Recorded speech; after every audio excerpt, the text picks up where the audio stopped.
राज्याच्या विविध भागात अवकाळी पावसामुळे मोठ्या प्रमाणावरती नुकसान झाले होते आणि त्यामुळेच अनेक शेतकरी प्रतीक्षेमध्ये होते की आम्हाला याची भरपाई कधी मिळणार।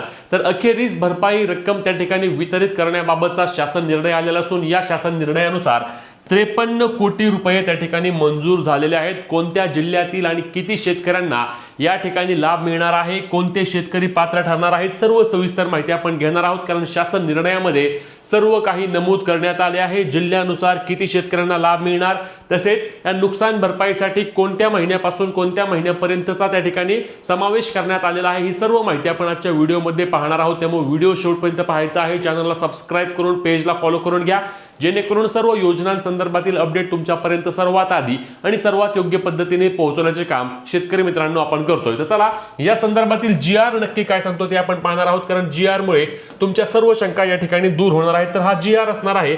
आता हा GR कधीचा आहे काय तर बघा, या ठिकाणी हा GR 16 एप्रिल 2026 रोजी आलेला आहे आणि यामध्ये बघा अवकाळी पावसामुळे बाधित शेतकऱ्यांना मदत करण्याबाबत ऑक्टोबर 2025 ते मार्च 2026 पर्यंत ज्या ठिकाणी अवकाळी पावसामुळे नुकसान झाले होते त्या सर्व शेतकऱ्यांना ही नुकसान भरपाईसाठीची रक्कम आहे आणि 16 एप्रिल 2026 रोजीचा हा शासन निर्णय असणार आहे। आता या शासन निर्णयामध्ये कोणकोणते जिल्हे आहेत, काय काय माहिती नमूद केली तर लगेच पाहूया। तर या ठिकाणी बघा स्पष्टपणे माहिती देण्यात आलेली आहे। हा GR असणार आहे। या GR मध्ये 53,73,07,000 रुपये एवढा निधी हा वितरित करण्यास मान्यता देण्यात आली आहे आणि शेतकऱ्यांच्या खात्यावरती DBTच्या माध्यमातून ही रक्कम आता जमा होणार आहे। आता आपण यामधील सर्वात महत्त्वाची बाब म्हणजे मी सांगितल्याप्रमाणे जिल्ह्यानुसार आपण याद्या पाहणार आहोत। तर या ठिकाणी बघा या GR मध्येच खाली जिल्ह्यानुसार याद्या देखील देण्यात आलेल्या आहेत। तर या याद्या आपण पाहूया।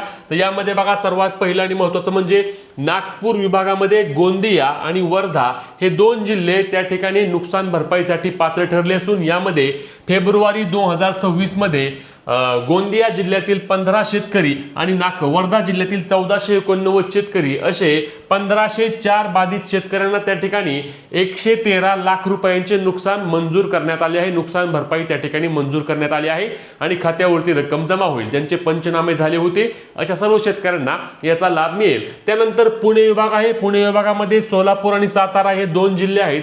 सोलापूर जिल्ह्यामधील 4071 शेतकऱ्यांना 540 लाख रुपये आणि त्यासोबतच सातारा जिल्ह्यामधील 493 शेतकऱ्यांना 37 लाख रुपये नुकसान भरपाई रक्कम मंजूर झालेली आहे आणि सांगितल्याप्रमाणे त्यांच्या देखील खात्यावरती ही रक्कम आता येत्या 4 ते 5 दिवसांमध्ये जमा होणार आहे। त्यानंतर पुढचा जो असणार आहे तो पुढचा आहे अमरावती विभाग। आपण पाहिलं होतं की अमरावतीमध्ये देखील मोठ्या प्रमाणावर नुकसान भरपाई झाली होती किंवा नुकसान झालं होतं आणि त्यामुळे भरपाईची अपेक्षा होती आणि त्यानुसार त्या ठिकाणी बघा अमरावतीमध्ये कोणकोणत्या जिल्ह्यांना या ठिकाणी देण्यात आले तर बघा या ठिकाणी बुलढाणा आहे। बुलढाणामधील जवळपास 7357 शेतकरी आहेत। त्यानंतर यवतमाळ मधील 6712 आणि यवतमाळ 2 मधील त्या ठिकाणी ऑक्टोबर मध्ये जे नुकसान झालं होतं त्यासाठी 520 शेतकरी असे एकूण 14589 शेतकरी आणि त्यांना जवळपास 1217 लाख रुपयांचे नुकसान मंजूर करण्यात आले आहे आणि त्यांच्या खात्यावरती रक्कम जमा होईल।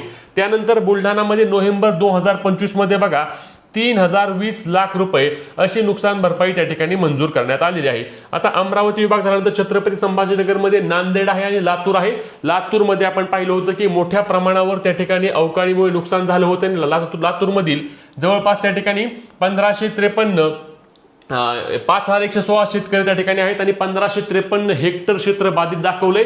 त्या ठिकाणी 132 लाख रुपये नुकसान भरपाई रक्कम मंजूर करण्यात आलेली आहे। आता त्या खालोखाल कोणत्या जिल्हा आहे तर बीड असणार आहे। बीड मध्ये बघा 3319 शेतकऱ्यांना त्या ठिकाणी 306 लाख रुपयांचे नुकसान मंजूर करण्यात आले आहे। असे एकूण नागपूर असेल, पुणे असेल, अमरावती आणि छत्रपती संभाजीनगर विभाग विकून 53 कोटी 73 लाख एवढी नुकसान भरपाई त्या ठिकाणी मंजूर करण्यात आलेली आहे।